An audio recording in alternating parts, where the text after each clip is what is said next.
안녕하세요. 저는 인천에 사는 40대 후반 여자입니다. 저는 얼마 전 배신을 당했어요. 배신을 한 사람은 20년에 가까운 세월 동안 함께 산 남편이고요. 네, 남편은 바람을 피웠어요.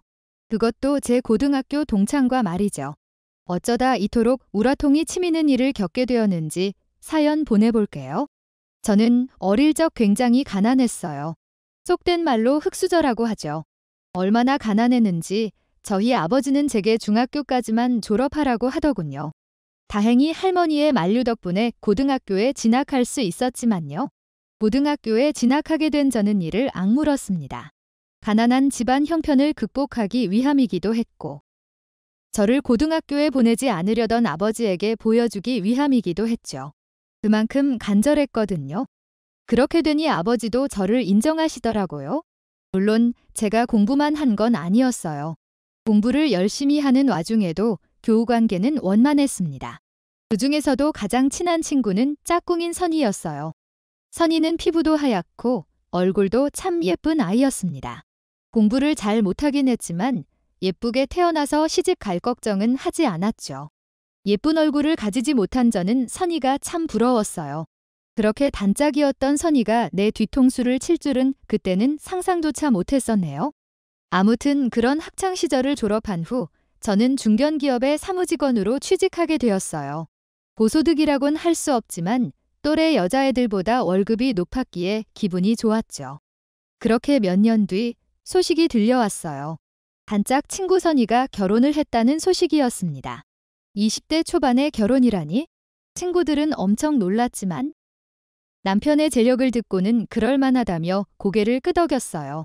남편의 직업이 의사인데다가 시아버지의 직업 또한 병원장이기 때문이었죠. 친구들은 선이를 부러워했습니다. 예쁜 얼굴 가지고 시집 잘 갈 것 같다고 생각하긴 했지만 실제로 잘 가게 되니 엄청나게 부러웠던 거죠. 그렇게 몇 년 후 회사 생활을 하던 저 역시 결혼을 하게 됐어요.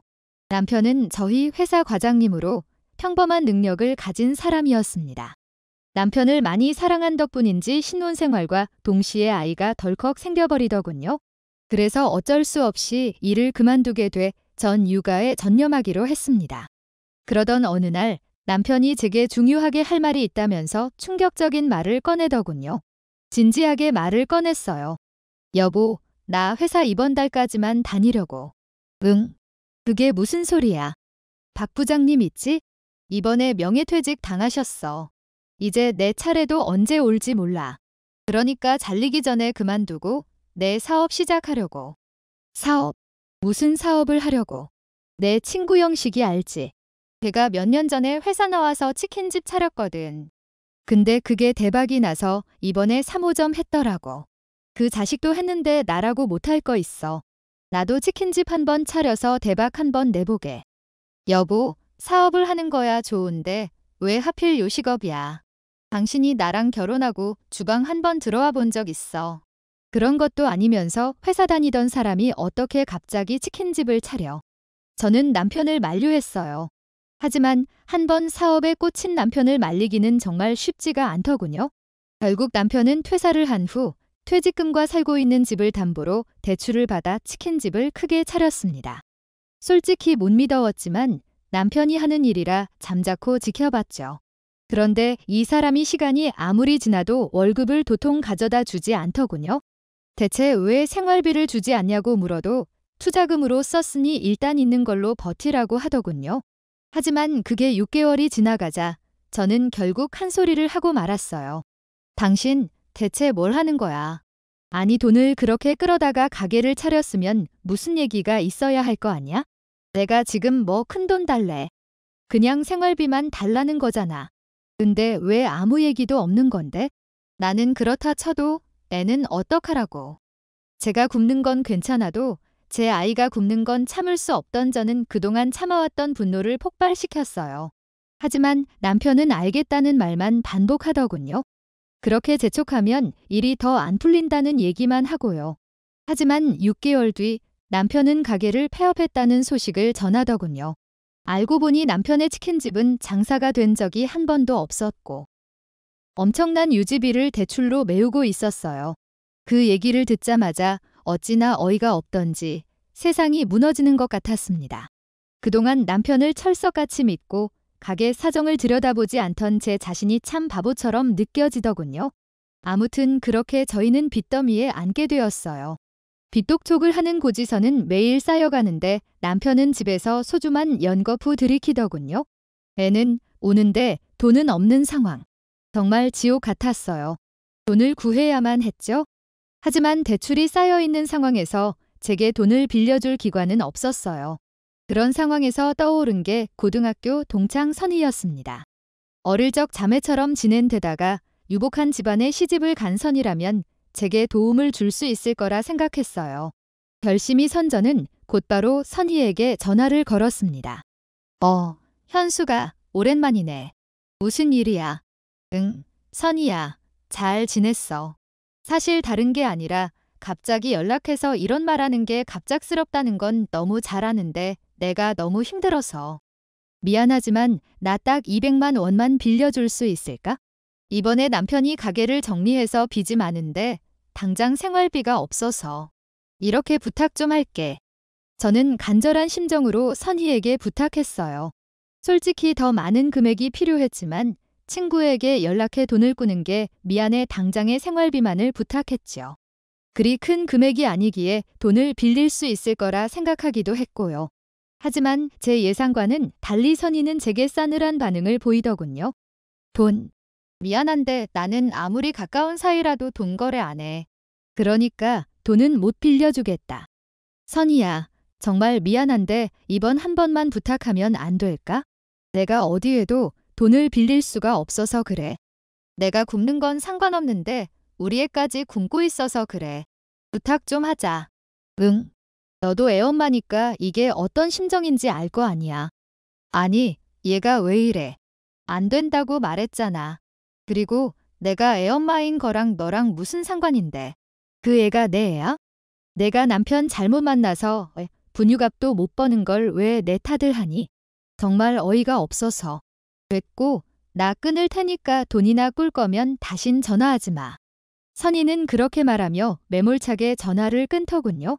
돈이 없는 것도 서러운데 친구까지 잃으니 정말 가슴이 미어졌습니다. 돈 앞에서는 우정이고 사랑이고 없다더니 이게 딱 그 짝인가 싶었죠. 아무튼 날이 갈수록 불어나는 빚을 감당하지 못한 저희는 담보로 걸린 집을 넘기고 쪽방으로 이사를 갔어요. 다리 하나 뻗기 힘든 좁은 방에 있으니 정말 막막하더군요. 솔직히 죽을 생각도 했어요. 하지만 해맑게 웃는 아이를 보니 그것도 참아 못하겠더라고요. 그래서 저는 죽을 용기로 어떻게든 살아보겠다는 생각을 했어요.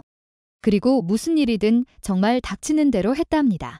새벽같이 일어난 저는 신문 배달부터 시작해 식당일, 건물 청소일, 전단지 배포, 대리운전 등 별의별 일을 다 했어요.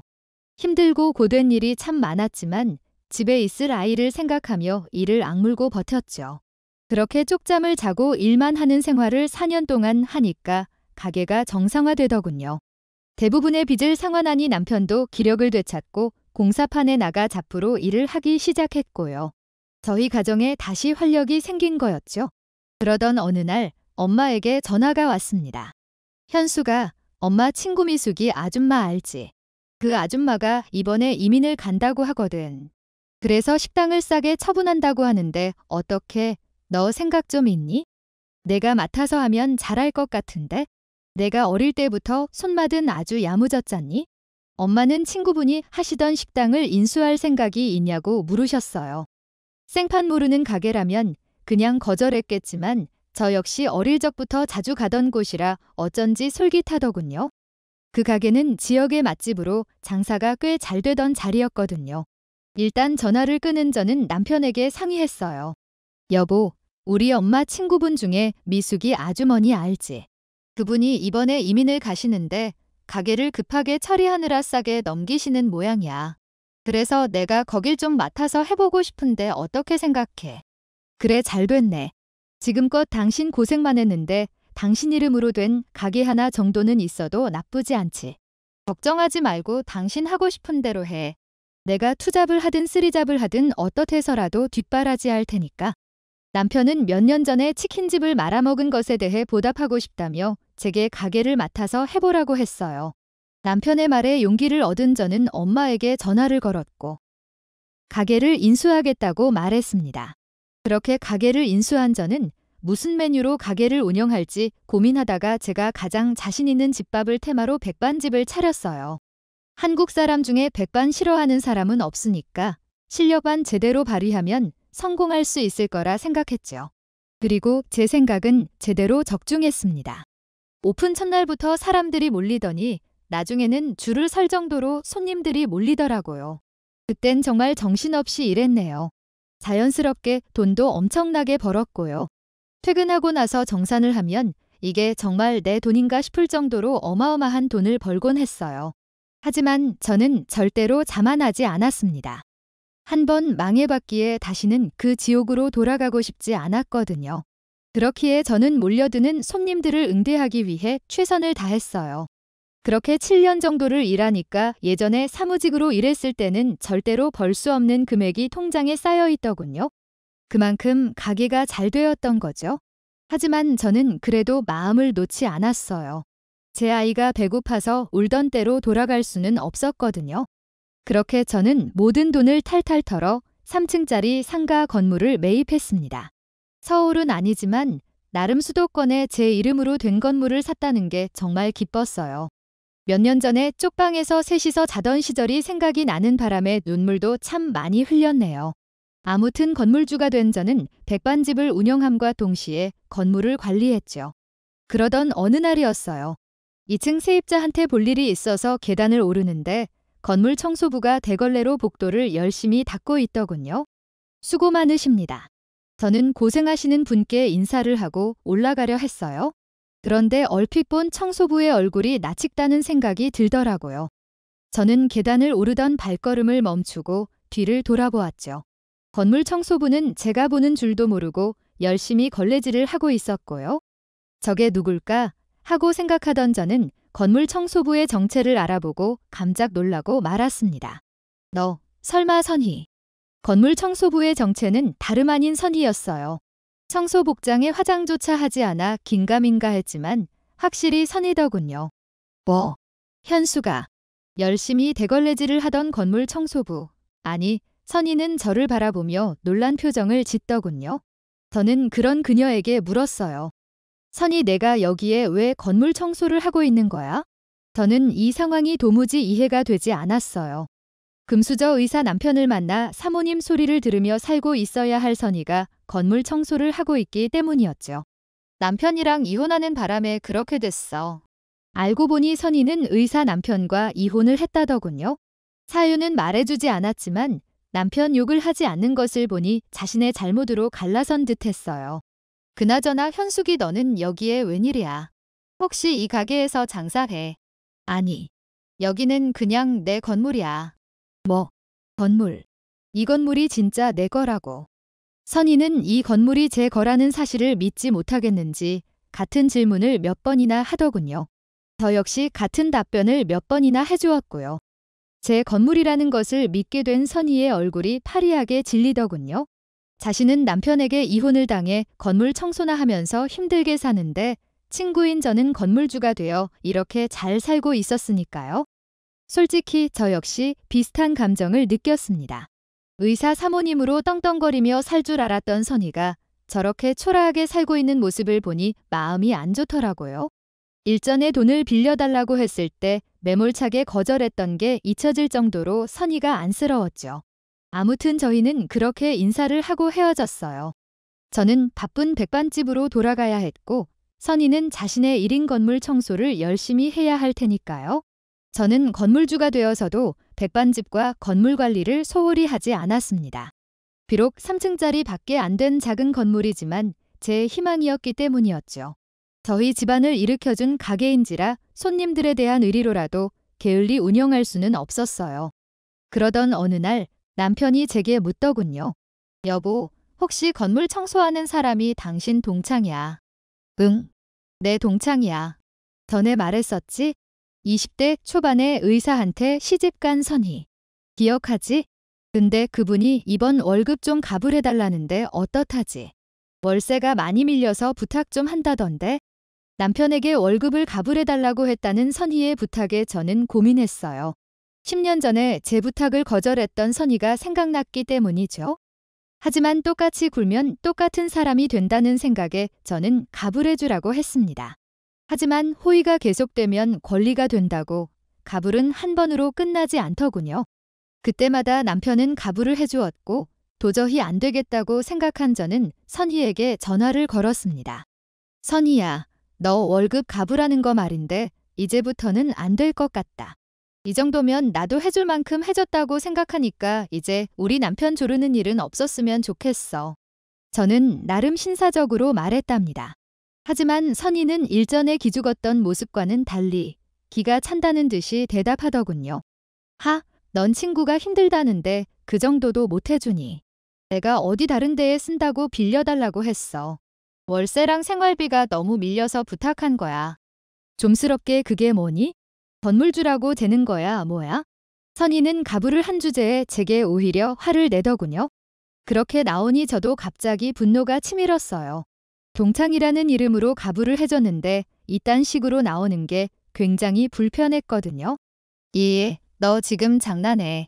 내가 사정 좀 봐주니까 너랑 같은 수준으로 보여. 내가 만만해. 어떤 미친 여자가 청소업체 하청 직원에게 돈을 빌려줘. 네가 그나마 친구니까 믿고 빌려줬던 건데 넌 이게 권리인 듯 말한다. 이게 몇 번 가불해주니까 주제도 모르고 까불어. 너 지금 당장 가불한 돈 전부 다 뱉어낼래. 저는 선희를 무섭게 몰아붙였어요. 가불한 주제에 저를 좀스러운 사람으로 몰아가는 게 어이없었거든요. 그런데 또 웃긴 게 그렇게 말하자마자 선희가 꼬리들 확 내리더군요. 현수가, 내가 미안해. 잘못했어. 요즘 형편이 너무 어려워져서 예민해졌었나 봐. 방금 했던 말은 취소할게. 그러니까 사정 좀 봐주라. 내가 이혼하면서 재산 분할도 거의 못 받고 나와서 많이 힘들어. 까딱하다간 월세방에서도 쫓겨날 처지야. 얘 진짜 웃긴 애네. 내가 너한테 이혼하라고 했니? 재산 분할 받지 말라고 했어. 뭐 때문에 이혼한 건지는 내가 몰라도 그 사정을 왜 나한테 말하냐고. 저는 그렇게 말하고 전화를 확 끊어버렸어요. 10년 전에 생활비를 빌리지 못했던 굴욕을 되갚는 것 같아 참 시원하더군요. 그 후로 몇 번이나 선희가 계속 전화가 걸려왔지만 받지 않았습니다. 그렇게 전 평소처럼 하던 일을 하고 지냈어요. 하지만 불행은 예고 없이 찾아오더군요. 지금 다시 생각해도 손발이 벌벌 떨릴 정도로 화가 나네요. 저는 평소처럼 가게를 마치고 집으로 돌아와 집안일을 하고 있는데 남편이 이상하리만큼 어느 날부턴가 한밤중에 건물에 볼일 있다면서 가게를 다니기 시작하더라고요. 그래서 물어봤죠. 여보, 낮에 하지 뭐하러 밤에 건물에 가. 할 게 뭐 있다고. 그냥 밤에는 쉬고 낮에 몰일 보면 되지? 저는 어차피 보안 시스템이 완비된 건물을 뭐하러 물러보나 싶어 잠이나 자라고 했어요. 하지만 남편은 밤에도 건물 관리를 게을리할 수 없다며 꾸역꾸역 나가더군요. 처음에는 그냥 그런가 보다 했어요. 하지만 하루 이틀 그렇게 나가는 걸 보니 나중엔 자꾸만 의심이 들기 시작하더군요. 그래서 전 나를 잡고 남편의 뒤를 밟아보기로 했답니다. 그렇게 조용히 뒤를 밟으니 남편은 정말 건물로 들어가더군요. 정말 건물이 걱정되어서 그랬나 보구나 하고 생각했던 저는 일단 끝까지 확인하자는 생각에 남편이 들어간 지 10분 후에 조용히 건물 안으로 들어갔어요. 그리고 남편은 관리사무실로 어떤 여자와 들어가더라고요. 그리고 가만히 안을 들여다봤는데 전 그 광경을 보고 충격을 받고 말았습니다. 남편은 어떤 여자와 진한 스킨십을 하고 있는 거예요. 그리고 또 한 번 놀라웠던 사실은 남편과 붙어먹고 있는 그 여자는 바로 내 친구 선희였어요. 전 그 정체를 알고 정신이 혼미해서 뒤로 쓰러질 뻔했습니다. 어떻게 다른 사람도 아니고 학창시절을 함께 다닌 친구랑 그년과 그런 짓을 할 수가 있는지. 전 남편과 선희의 그 더러운 짓을 보고 분노해서 득달같이 그 안으로 달려들어갔어요. 이 짐승 같은 것들이 지금 내 건물에서 뭐 하는 짓들이야. 나이 처먹고 할 짓거리들이 없어서 이런 곳에서 더러운 짓거리를 해. 그리고 선희 너 오늘 잘 걸렸다. 라고 말하며 전 그년의 머리채를 잡기 시작했어요. 그리고 남편 놈도 뺨을 후려치기 시작했고요. 선희는 제게 여기저기 끌려다니며 울고불며 잘못을 빌었고 남편 또한 무릎을 꿇으며 용서를 빌었습니다. 하지만 이런 상황에서 바보같이 용서를 해주는 등 신 어디 있을까요? 저는 계단에 있던 빗자루를 들어서 남편과 현숙이를 후려쳤습니다. 먼지가 잔뜩 묻은 시커먼 빗자루였지만 상관없었어요. 지금은 저 몰래 불륜을 저지른 더러운 것들을 심판하는 게 더 중요했으니까요. 이것들에게 가만히 들어보니 건물을 관리하는 남편과 건물 청소를 하는 선희는 서로 마주칠 일이 많았고, 남편은 선희가 제 친구라는 사실을 알고 친절하게 더 대해주다가 서로 저 몰래 밖에서 술 한잔하다 눈이 맞았다고 하더군요. 매일같이 선머슴 같은 마누라만 보다가 곱상하게 생긴 선희를 보니 머리가 헷가닥 돌았던 걸까요? 남편 놈은 저와 부부관계 안 한 지 오래되긴 했었어요. 하지만 설마 그런 표출을 친구 선희에게 향할 줄은 꿈에도 몰랐습니다. 나이 먹으면 정신력 의지력이 다 떨어진다고 하더니 그 말이 딱 맞는 것 같았어요. 거의 30분을 팬 저는 앞으로 각오하라고 말하며 건물을 나왔습니다. 그리고 밤 늦은 시간임에도 시댁에 전화를 걸어 남편의 만행을 고발했어요. 이혼하겠다는 말을 덧붙였고요. 날이 밝자마자 시어머니는 제게 찾아와 용서를 구하시더군요. 아가, 자식을 잘못 키운다, 내 잘못이다. 저 녀석이 부인 잘 얻은 것도 모르고 헛짓거리를 했어? 미안하라. 그러니까 제발 날 봐서라도 제발 참아주거라. 시어머니는 제게 비셨지만 저는 남편을 용서할 수 없었어요. 그리고 곧장 이혼을 강행했죠. 어차피 대부분의 재산은 제 명의인데다가 자식도 다 커서 이혼을 꺼릴 이유는 없었어요. 저는 거액의 돈을 들여 이혼 소송을 벌였습니다. 남편은 아무리 그래도 이혼만은 안 된다며 버티더군요. 제가 이혼 소송을 진행하니 거머리처럼 매일같이 찾아와 무릎을 꿇고 잘못을 빌다가도 제가 강하게 거절을 하면 자기 맘대로 상황이 돌아가지 않으니까 언제 그랬냐는 듯 제게 와서 물건을 부수기도 했어요. 누가 봐도 조울증 환자로 보였죠.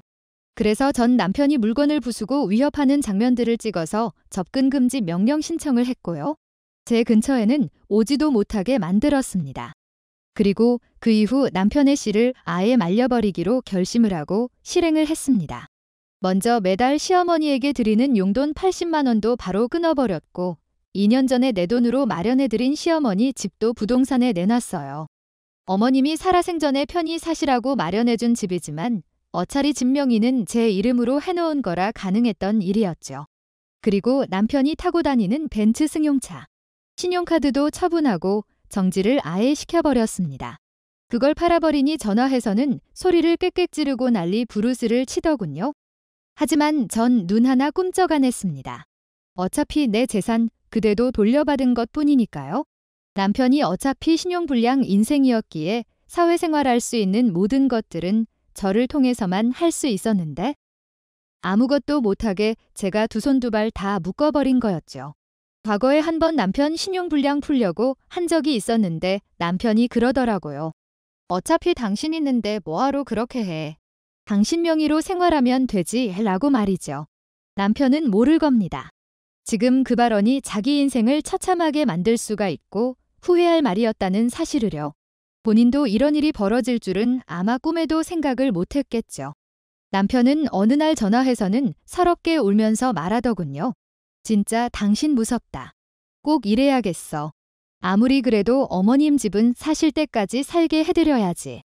지금 당신이 집을 판다는 소리를 듣고 한숨도 못 주무시고 있어. 내가 이렇게 부탁할게. 다른 건 다 막더라도 어머님 집만은 살 수 있게 해줘. 라면서 다 자기 때문에 어머니가 길거리에 나앉게 생겼다면서 울기 시작하는데 차마 들어줄 수가 없었어요. 이 사람아 다 자업자득이야. 당신이 벌인 그 일 때문에 여러 사람이 고통받고 있어. 그러니 애초에 그런 짓을 하지 말았어야지. 그리고 내가 왜 당신 부탁을 들어줘야 하는데.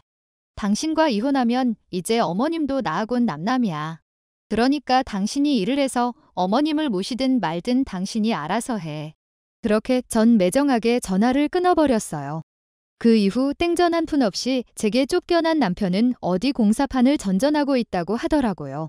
이제 나이도 먹었고 기술도 없으니 어디서 직장을 구하기는 아무래도 힘들었겠죠.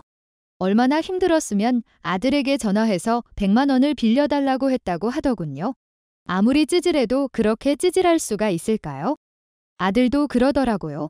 엄마 힘들게 한 아빠 정말 보고 싶지 않다고요. 한순간에 마누라도 잃고 자식도 잃은 남편 전 전혀 불쌍하지도 않았네요. 오히려 속 시원하고 고소했어요. 지금은 그렇게 이혼 소송 중에 있습니다. 남편이 재산 분할을 요구하는 바람에 시간이 생각보다 길어지고 있네요.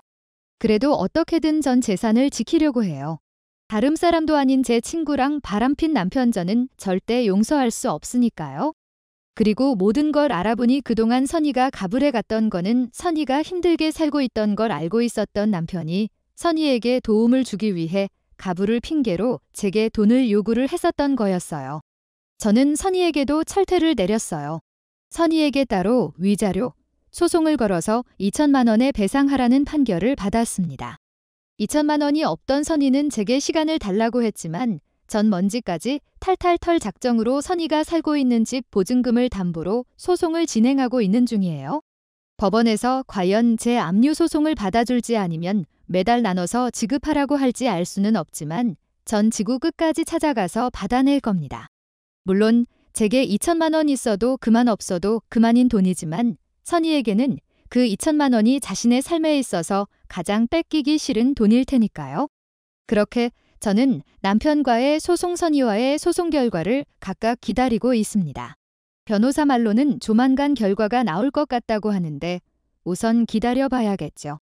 제게 씻을 수 없는 죄를 지은 그들에게 꼭 벌을 주고 제 새로운 인생 살고 싶네요. 남의 눈에 눈물 나게 하는 사람들은 응당 벌을 줘야 이치에 맞는 거라고 생각이 드니까요. 다들 이 힘든 시국에 조금만 더 힘내시고 우리 모두 활짝 웃을 수 있는 그날까지 아무쪼록 건강하고 좋은 일만 가득하시길 바라봅니다. 제 사연 들어주셔서 감사합니다.